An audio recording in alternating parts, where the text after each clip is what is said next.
بسم اللہ الرحمن الرحیم۔ السلام علیکم، ویلکم ٹو مائی چینل آداب عشق۔ تمام ویڈیو اپڈیٹس کے لیے ہمارے چینل کو سبسکرائب کریں اور بیل نوٹیفیکیشن کو آن کریں تاکہ آپ کو تمام آنے والی ویڈیوز کی اپڈیٹ ملتی رہے۔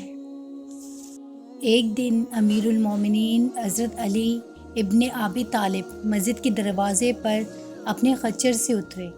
آپ رضی اللہ تعالیٰ عنہ نے اپنا خچر حفاظت کے خیال سے ایک شخص کے حوالے کیا اور مسجد میں تشریف لے گئے۔ آپ رضی اللہ تعالیٰ عنہ کے جانے کے بعد اس شخص کے دل میں خیانت آ گئی اور اس نے آپ رضی اللہ تعالیٰ عنہ کے خچر کی لگام نکالی اور فرار ہو گیا۔ آپ رضی اللہ تعالیٰ عنہ جب نماز سے فارغ ہو کر مسجد سے باہر تشریف لائے تو آپ رضی اللہ تعالیٰ عنہ کے ہاتھ میں وہ 2 درہم تھے۔ یہ 2 درہم آپ خچر کی نگہبانی کرنے والے شخص کو بطور معاوضہ دینا چاہتے تھے، لیکن آپ رضی اللہ تعالیٰ عنہ نے دیکھا کہ خچر بغیر لگام کے خالی کھڑا ہے۔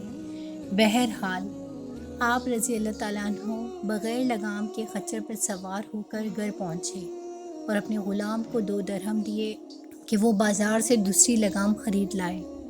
غلام بازار گیا، اس نے وہی لگام ایک شخص کے ہاتھ میں دیکھی۔ پوچھنے پر معلوم ہوا کہ ایک شخص یہ لگام 2 درہم میں بیچ گیا ہے۔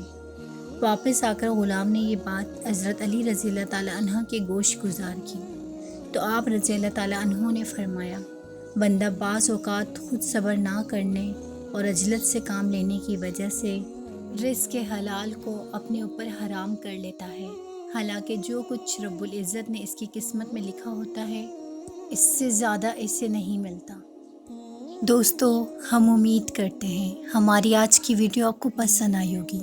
ہمارے چینل کو سبسکرائب کریں، اس ویڈیو کو زیادہ سے زیادہ شیئر کریں اور آنے والی ویڈیو تک اپنی میزبان ایمان خان کو اجازت دیجیے۔ اللہ نگہبان، فی امان اللہ۔